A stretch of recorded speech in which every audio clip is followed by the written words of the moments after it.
오늘 한 사람 니고데모라는 사람이 등장합니다. 니고데모.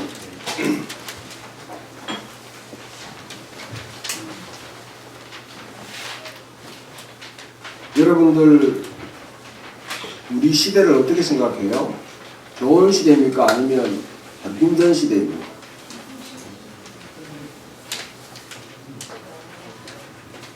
아무 생각이 없어요? 좋은 시대입니다. 좋은 시대예요. 고맙네요. 세상이 잘 돌아가는 시대입니까? 아니면 좀 뭔가 문제가 있다고 생각합니까?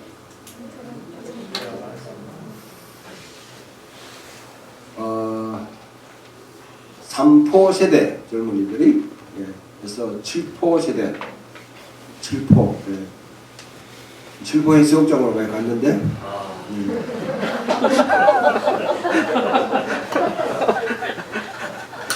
이제 M4 세대라고 이런 이야기가 나오더니 요즘은 헬조선 이런 말도 이제는 그것도 식상한 말이 되어버려서 뭔가 이렇게 부정한 기류들이 계속 돌고요. 그리고 이거는 뭐 이번에 문재인 이제 정부가 들었으니까 제가 아는 사람 몇 명 중에 다른 나라로 가겠다 하는 사람 들었어요? 주변에 혹시 여러분 그런 분들 실제로 안 가도 그런 이야기 하는 분들 김영 집사님 많이 들으시는 거 있죠. 있는데요.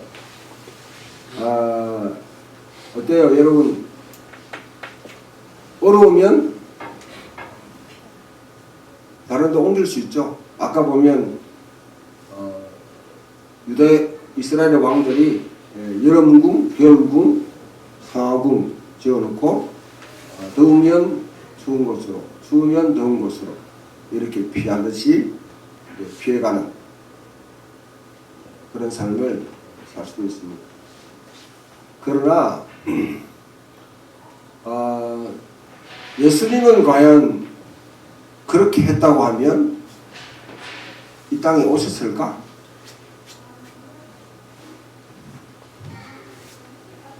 답답할 거 뭐 있겠어요? 문제가 있는 곳에, 어려운 곳에, 절망이 있는 곳에, 남이 다 힘들다고 아우성 치는 곳에 스스로 죄송합니다 기어들어오신 것입니다. 기어들어오신 것입니다. 성육신이라는 게 바로 그것을 의미합니다. 예수님이 성육신 하셨다는 것은 우리도 그렇게 살아야 된다는 하나의 본보기를 보여주신 것입니다. 그리스도인은 어렵다고 힘들다고 더럽다고 다른 곳으로 옮겨가는 사람이 아니라 힘들고 어려운 그곳에 주저앉아서 그곳에서 승부를 보겠다고 하는 사람이 그리스도인이라 그 말이 하나님이 세상을 이처럼 사랑하사 독생자를 주셨으니 누구든지 저를 믿는 자마다 멸망치 않고 영생을 얻게 하지 않습니다. 말씀이 육신이 되어 육신을 입어 우리 가운데 가슴에 우리가 그 영광을 보니 아버지의 독생자의 영광이요 은혜와 진리가 충만하다. 이 말씀. 그래서 오늘 보면 주님이 지난번에 가나 온인 잔치 성전 극과 극 아주 시골에서 도시로 그냥 가정에서 그 당시 이스라엘의 심장부에 가서 주님이 극과 극에 이렇게 가서 사역을 하시고 표적을 하시고 성육신 하신 분께서 일을 하시고 난 뒤에 이제 23장에 들어오면 니고데모라는 사람을 만난다. 니고데모가 어떤 사람일까? 성경을 여러분 읽어보게 되면 이 니고데모는 일단은 좀 엘리트예요. 바리새파에 속한다. 그렇죠? 그 당시 상당히 많은 사람들의 지지를, 대중적인 지지를 받던 그런 집단, 사람들의 이론을 주도하는 그런 집단에 속해 있던 그런 사람이었고요. 그 다음에 율법을 가르치는 교사다. 율법에는 능한 사람입니다. 성경을 잘 해석해 나가는 그런 사람이고요. 세 번째,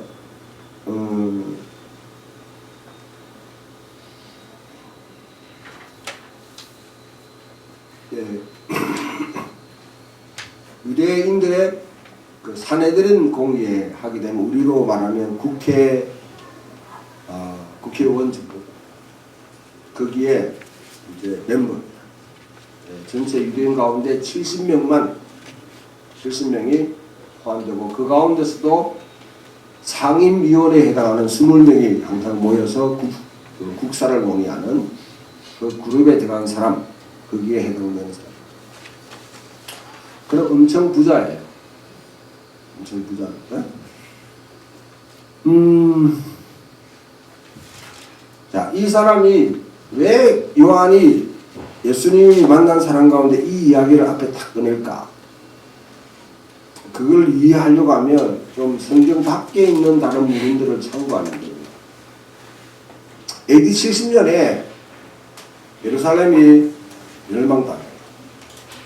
완전히 돌 위에 돌 하나 남지 않고 성전이 파괴되면서 수많은 사람 죽고 2만 명 이상의 유대인들이 이제 노예로 잡혀요.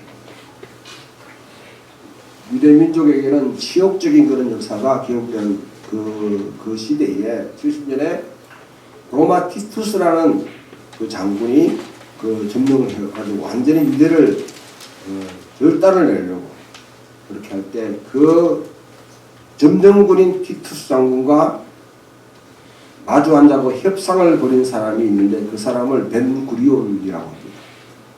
여러분이 이스라엘 가면 텔아비브에 맨 처음에 내리는 곳이 벤구리온 공항입니다. 지금 이스라엘에게는 고대로부터 아주 영웅같이 지금까지 있죠. 그 벤구리온이라는 사람이 결국은 이렇게 협상을 벌여서 파괴를 멈추고 유대인들이 살아갈 수 있도록 그렇게 여지를 마련하는 그 협상을 벌이는데요. 구체적으로 유대인들이 그 이스라엘 땅에서 완전히 쫓겨나는 시기는 언제냐면 135년 바르코크바라는 제2차 유대 이제 로마에 대한 황제를 함으로 말미암아 그 상황을 보게 되는 70년과 135년 사이에 거의 55년 정도의 시간적 간격이 있죠.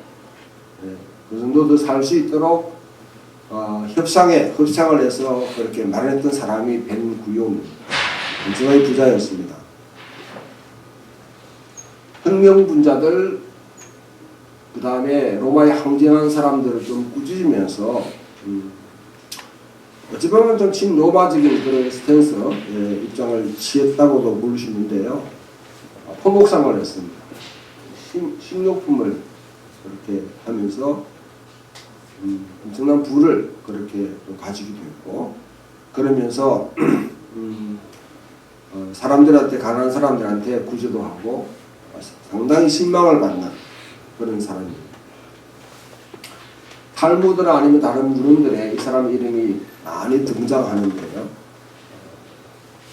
이스라엘의 격동기에 특히 굉장히 어려웠던 시기에 아주 중요한 역할을 했던 이 벤구리온의 그 사람이 뭐냐면 별명이 니고데무스. 니코라는 거는 여러분들 나이키가 뭐죠? 신발. 나이키는 승리의 여신이죠. 승리의 여신. 승리했다.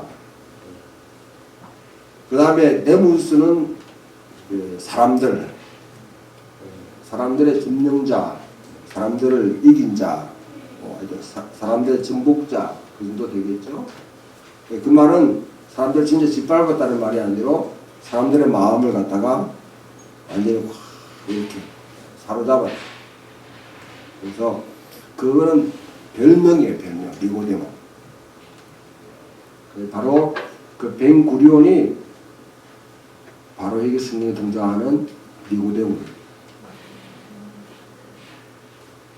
이 사람이 전체 인생을 우리가 다 알 수는 없지만은 이 성경을 보게 되면 한 3번 정도 요한복음에 등장해요. 다른 공간복음에는 전혀 니고데모라는 사람이 등장하지 않고 다른 성경에 등장하지 않습니다.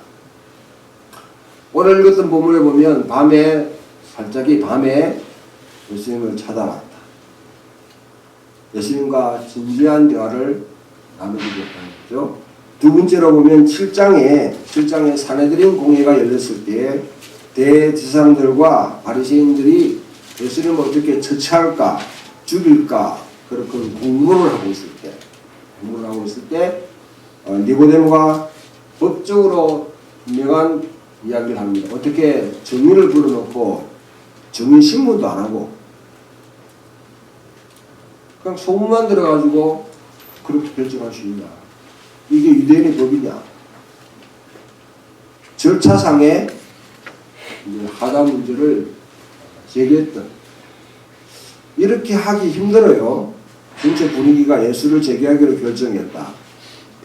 쉽게 말하면 여러분 여기 이제 가야바의 원리라는 게 등장하는데 모두를 위해서는 한 사람을 희생시키는 것이 이게 우리의 평화를 위해서 좋다. 우리 세계에는 이와 같은 논리들이 통하죠? 전체가 힘들게 그렇게 어려운 상황에 빠지는 것보다는 그냥 한 사람이 희생양으로 죽는 게, 희생당하는 게 전체 유익을 위해서 좋다.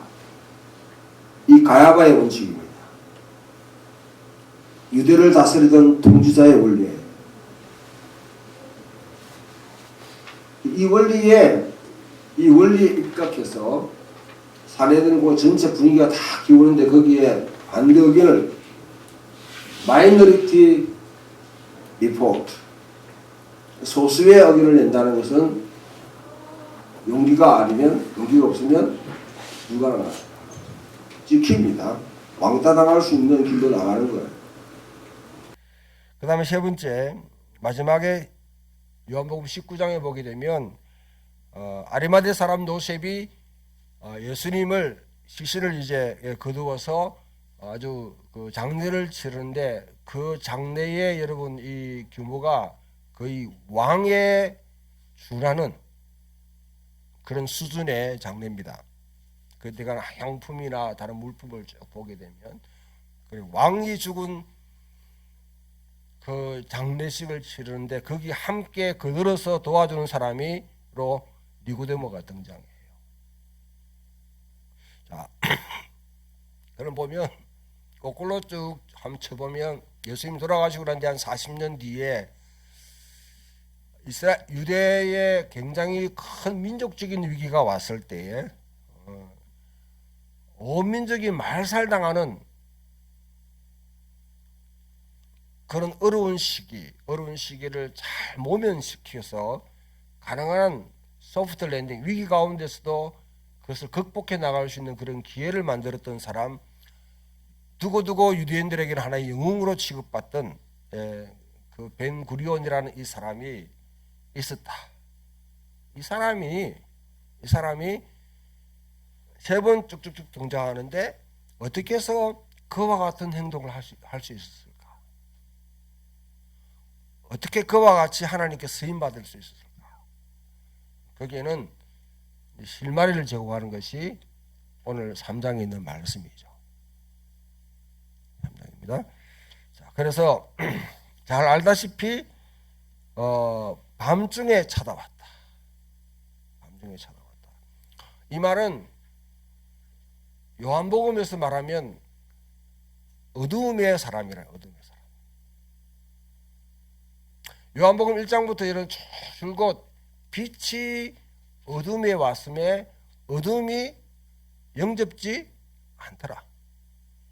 영접지 않더라. 어둠과 빛을 이렇게 대비하고 있는데요. 낮에 다니는 사람이 아니라 밤에 움직인다는 것은 이거는 어둠 속에 있는 사람이죠. 그것을 상징합니다. 유대인의 엘리트입니다. 최고 엘리트입니다. 그 당시에 권력이나 지식이나 여러 면에서 보면 뭐 가장 소위 말하면 1%에 속하는 그 사람이 밤중에 주님께 찾아왔다. 그래서 하는 말이, 내가 알기로는 선생님, 내가 알기로는 선생님은 하늘로부터 오신 사람이 아니라면 이거는 선생님이 하고 있는 일은 이건 불가능한 것입니다. 먼저 깔고 들어가죠. 인정하고 들어가죠. 어디서 나옵니까? 요한복음을 전체 이 요한복음 자체를 쭉 읽어보게 되면 2장 마지막에 보게 되면 이런 이야기가 있습니다. 2장 23절에 유월절에 예수께서 예루살렘에 계시니 많은 사람이 그의 행하시는 표적을 보고 그의 이름을 믿었으나 예수는 그의 몸을 그들에게 의탁하지 아니하셨으니, 말은 예수님이 행하시는 표적을 예루살렘에서 많이 성경에 기록되지 않는 표적들을 행하셨는데 그것을 보고 예루살렘에서 행했으니까 니고데모라는 사람이 봤겠죠. 그리고 이 사람은 비상한 사람이다, 특별한 사람이다. 그런데 보니까 저 표적을 행하는 것은 하나님께로부터 오지 않았으면 이건 불가능합니다. 그래서 찾아왔는 거예요. 그러면 신자입니까? 불신자입니까? 신자입니까? 구도자입니까? 불신자입니까? 믿었다 했잖아요.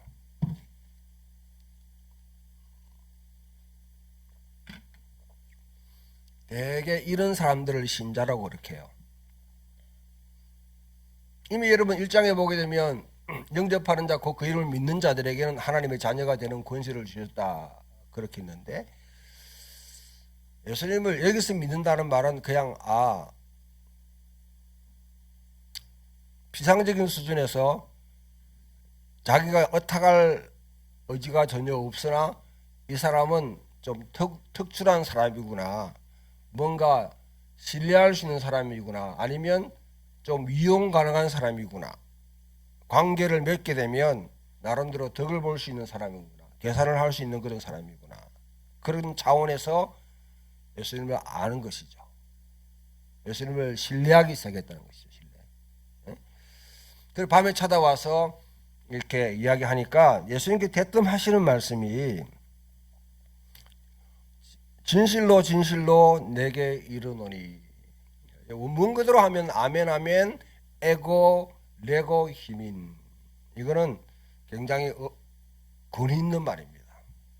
성경에 이런 언어들이 많이 나오지 않는데요, 이런 형식을 취할 때는 신적인 권위를 갖고 할 때 이렇게 표현합니다.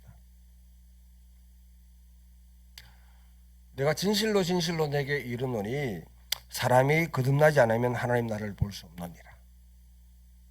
이 거듭이라는 이 단어가 아주 애매한 단어예요. 이게 이제 소위 말하면 말인데 이중적으로 해석 가능한 그런 언어들.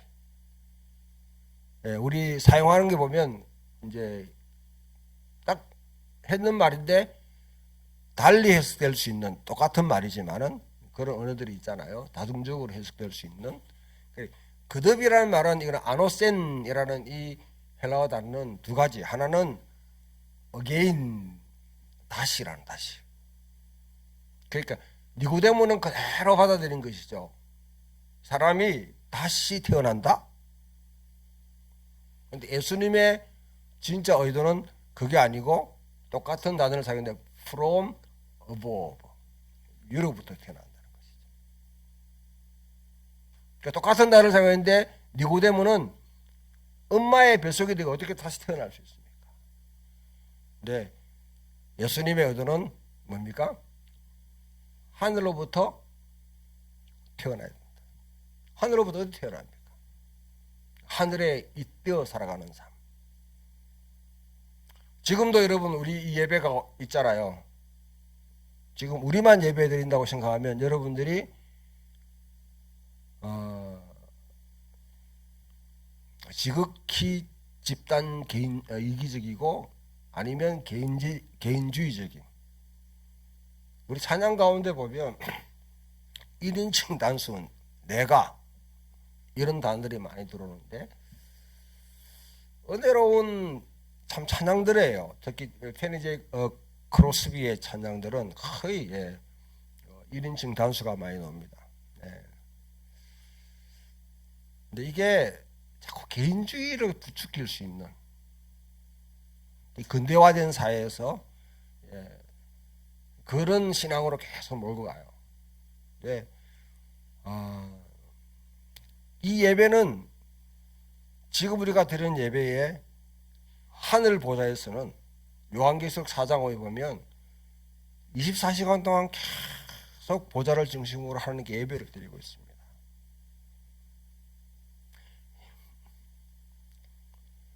해 뜨는 데부터 해 지는 데까지. 여러분 세상의 모든 11시가 우리 11시 되게 11시가 고정되어 있는 건 아니죠. 해가 쭉 가면서 여러분 이 시차가 생각한다면 늘 변하죠. 그 시간마다 쭉 여러분 위에서 각 보면 위에서 세계 모든 교회들이 11시 다 예배 드린다고 그러면 11시마다 쭉 일어나면서 다 교회 모여가 예배 드리고 나가고 쭉 하는 이 모습. 우리는 불과 1시간 반 정도 이렇게 예배 드리지만은 하늘에서는 24시간 동안 계속 예배. 그 예배에 우리가 참여하는 것이죠.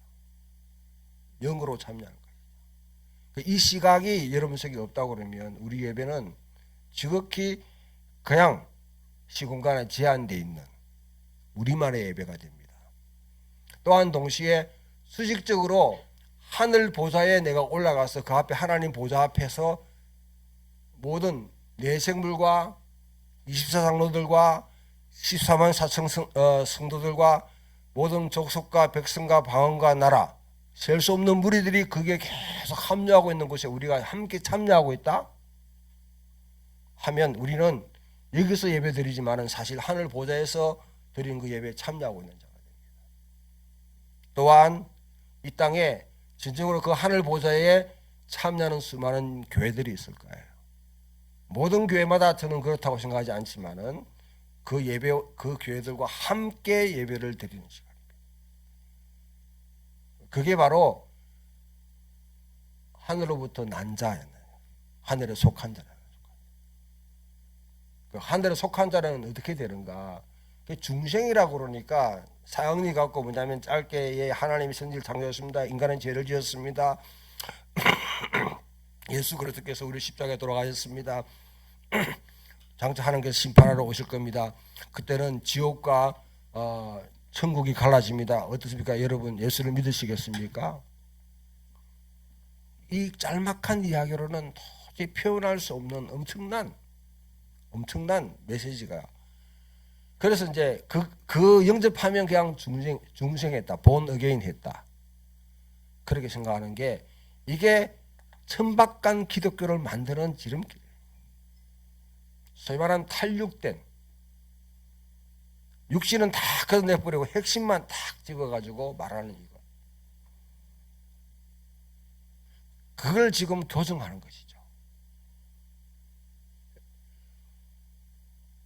내가 진실로 내게 이르노니 내가 물과 성령으로 거듭나지 않으면 하나님 나라에 들어갈 수 없다. 하나님 나라를 볼 수 없다. 하나님 나라가 뭐예요?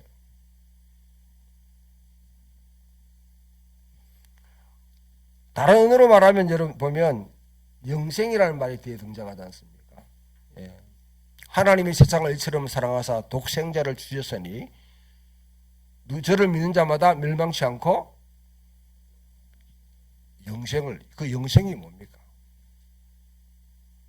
되게 하나님 나라 이걸 천국으로 생각해서 예수 믿고 죽으면 천국 간다는 이런 식으로 다 설명해 버리죠. 영생은 죽으면 우리가 죽으면 영생에 참여한다고. 물론 예수님이 마지막 최후의 파루시아 이 땅에 오셔서 새하늘과 새 땅을 이 땅에 창조되고 이제 새 예루살렘이 이루어질 때 그때부터는 우리가 본격적으로 온전하게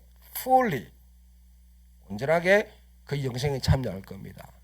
그러나 지금 예수 그리스도를 믿는 여러분들, 그 예수 그리스도는 누구냐면 육신을 입고 이 땅에 오셨고 십자가에 죽으시고 부활하사 하나님 보좌편에 자정하신 분. 우리 매 주일마다 아침에 신앙 고백하는 그 내용입니다. 동정녀 마리아에게 태어나시고 본디오 빌라도의 고난을 받아서 십자가에 못 박혀 죽으시고 사흘 만에 다시 살아나시사 하나님 보좌 우편에 자정하셨다. 그 예수를 믿게 되면 우리는 미래에 이루어질 것을 그냥 미래에 받는 것이 아니라 선불로 지금 미리 맛본다. 전문적인 용어로 프롤랩시스라고 할 때요. 선취한다. 미리 뭐냐면 맛보는 것이죠. 잔치가 있습니다. 엄마가 열심히 막 이렇게 막 지금 이제 하고 있어요. 수육도 하고 그다음에 뭐 이렇게 뭐 이거 전도 붙이고 그다음에 하여튼 맛있는 거. 잡채. 예, 맞아요, 그래. 제가 그 단어가 생각 안 나가지고 그 아들과 아버지는 통합니다. 예. 그러니까 본격적으로 이제 7시 되면 그 식탁에 올려질 것인데 아들은 뭐예요? 집안에 있는 사람은 미리 맛볼 수 있죠. 엄마가 뭡니까? 맛봐라 이렇게 하잖아요. 그게 아들의 권위입니다. 아들의 축복. 우리는 하나님의 자녀이기 때문에 미리 이루어질 것을 미리 지금 맛볼 수 있다. 맛볼 수 있다. 그래서 이 땅에 살고 있지만은 그러나 우리는 미리 맛보는 삶, 미리 영생에 참여하고 미리 하나님 나라에 지금 참여한 사람이 됐다는 것이죠. 근데 이게 이 이야기를 니고데모가 모르는 거죠. 여전히 니고데모는 언젠가 메시아가 오면 이 땅에 로마인들 다 물리치고 평화의 시대 아니면 하나님의 통치가 이루어질 것이다. 그 기대를 갖고 있었다. 왜냐하면 모세가 예언하기를 나와 같은 선지자 프로페테스 그 선지자를 갖다가 학수고 됐거든요. 예레미야 같은 사람, 세례요한 같은 사람, 이사야 같은 사람 등장하면 이 세상이 바뀔 것이다. 그 학수고대하고 있던 그 신실한 사람이에요. 이스라엘의 사람입니다. 성경의 사람이에요. 구약을 너무 능통하게 잘 알고 있어요. 그러나 시야가 열리지 않았기 때문에 그냥 그것만 바라보고 있는 것입니다. 그런데 예수님이 바로 네 앞에 있는 사람이 그것을 가져온 자다. 그러니까 어떻게 그런 일이 있을 수 있습니까? 어떻게 그런 일이 있을 수 있습니까? 예수님이 이야기를 푸는 것이죠. 인자가 하늘에서 올라갔기 때문에 올라간 자이기 때문에 내려왔다. 그 인자가 다시 들릴 때 오르락내리락 이게 뭡니까? 무엇을 연상시켜요? 야곱의 사닥다리를 연상시키는 것이죠. 하늘에 땅에 있는 사람이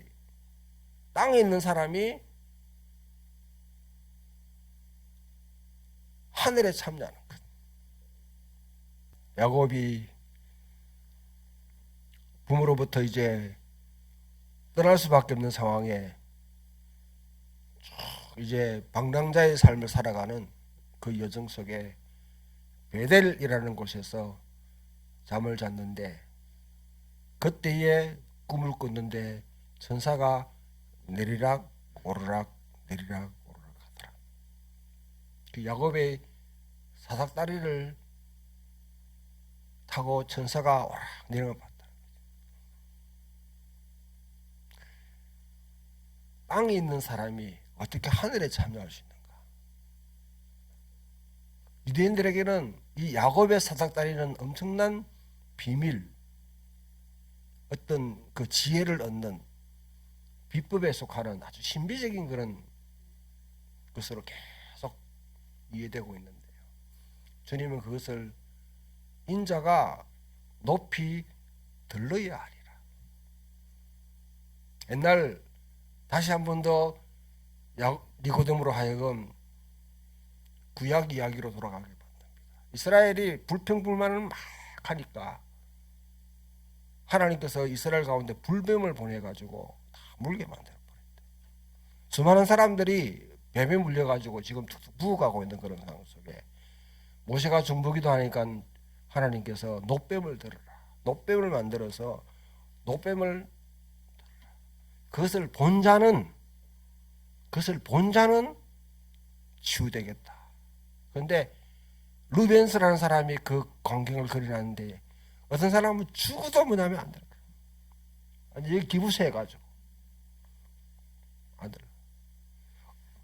어떤 사람은 지금 코로나 시대에 의사들처럼 와가 약을 막 발라주고 아프제 치유. 어떤 사람은 비날 막 모셔보고 네가 그랬나. 근데 어떤 사람에도 그것을 보는 순간에 나버린다. 그걸 다시 한번 끌어올리면서 옛날 모세의 시대 때 노뱀이 하늘에 올린 것처럼 인자도 들려야 하리라. 십자가를 이야기하는 것이죠. 그 십자가를 보고 믿는 사람, 그 십자가를 인정하는 사람, 그 십자가를 자기의 십자가로 삼는 사람은 바로 하늘에 속한 사람이에요. 하늘로 올라가. 그 사람은 영생, 하나님의 나라를 이 땅에서 품고 살아갈 수 있는 그 사람이 된다는 것이죠.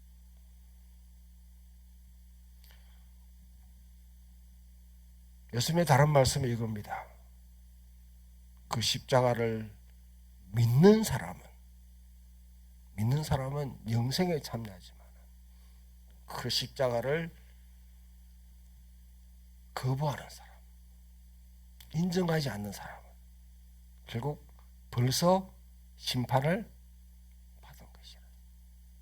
빛이 세상에 왔음에 어둠이 영접지 않더니 그 이유는 어둠이 빛이 오면 자기가 다 드러날까 두려워서 오히려 빛을 미워함이라. 빛을 없애버리는 것이죠. 사랑하는 성도 여러분, 전 여러분들이 이 땅을 살고 있지만은 하늘에 속한 사람이 되기를 바랍니다. 여러분 지금 2020년 이 코로나 시대에 살고 있지만은 여러분들은 영원한 생명, 하나님의 온전한 통치가 이루는 것을 미리 끌어다가 여기서 맛보면서 살아갈 수 있는 그 삶이 되기를 소망합니다. 그래야지 우리는 이 시대를 극복해 나갈 수 있습니다. 더러워도 힘들어도 아파도 불가능한다 생각. 절망이 모든 사람이 다 절망이라고 말할 때 우리는 하나님을 믿기 때문에 십자가를 알고 있기 때문에 희망을 이야기할 수 있는 사람입니다. 이 시대에 정서를 거슬러 갈 수 있는 이 시대의 에토스, 이 시대가 가는 방향을 거슬러 가면서 소망이 있다고 말할 수 있는 사람, 그 사람이 바로 여러분 자신들입니다.